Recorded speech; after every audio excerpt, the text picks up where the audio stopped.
The Fanboy and the Hater, a podcast hosted and produced by Mike Hall and Jim Harris, where we discuss the best and worst in movies, TV, and pop culture.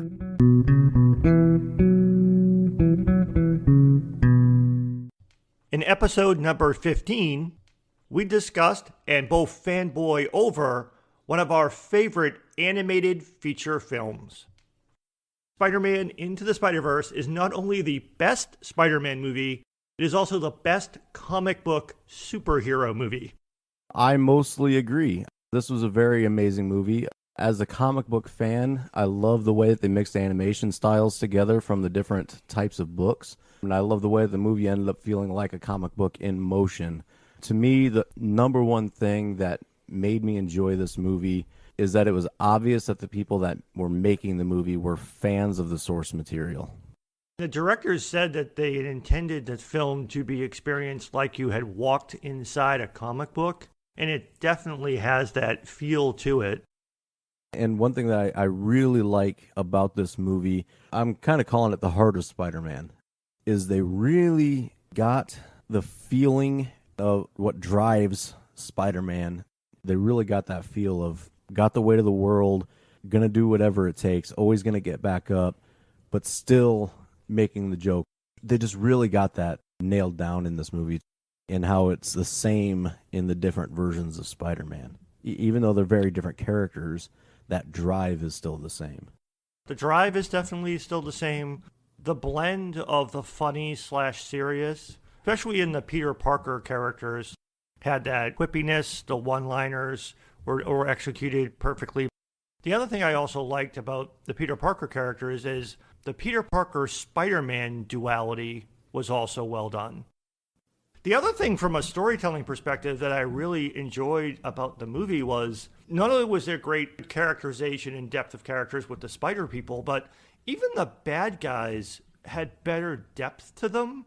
The bad guys had plans and motivations that weren't just evil for the sake of being evil. Well, and that's on par for Spider-Man villains in general. And I think the reason that Spider-Man has always stayed at the top as far as popularity for comic books is his rogues gallery. And I think a big part of that is because they made them like real people. That's kind of just the ongoing theme in Spider-Man villainy is there's a reason, there's a very human reason why this person became not necessarily evil, but just doing bad things. We've talked in previous episodes about how people have a tendency to just think that animation is just for kids, and therefore it doesn't have the capacity to tell more serious or more adult stories. Death actually plays a pretty major part in the entire story of the movie, and it's done very well. And the emotional depth that they give the characters when dealing with the death, whereas in other animations, when there's a death, they kind of gloss over it. They don't really linger on it because they want to move on because it's for kids. The fact that they actually spent time showing how the different characters had whoever their close relative or whatever that died that led them to becoming the spider person, how that still weighs on them years later. Emotion in general, how deep the emotion is throughout this whole movie. It's not like it's so serious that kids can't see it. Again, animation's not just for kids. It can have serious and depth to the stories. My metaphorical rating for this was it's a custom-built web shooter. This movie is perfectly made. It's true to the characters. It functions seamlessly.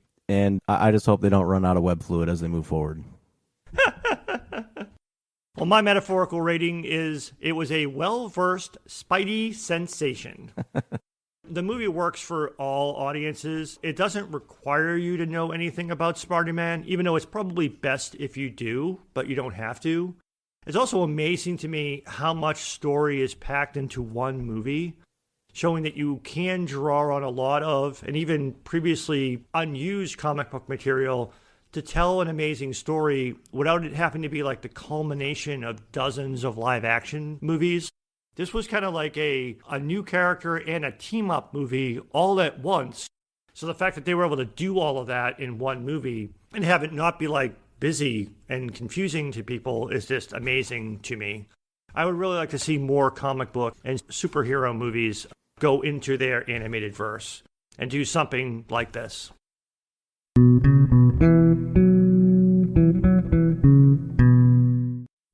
You can find all of our episodes on our website, fanboyandhater.podbean.com. You can also find us on all major podcast platforms, including Apple Podcasts, Google Podcasts, Stitcher, Spotify, iHeartRadio, and many more. So tune in to The Fanboy and the Hater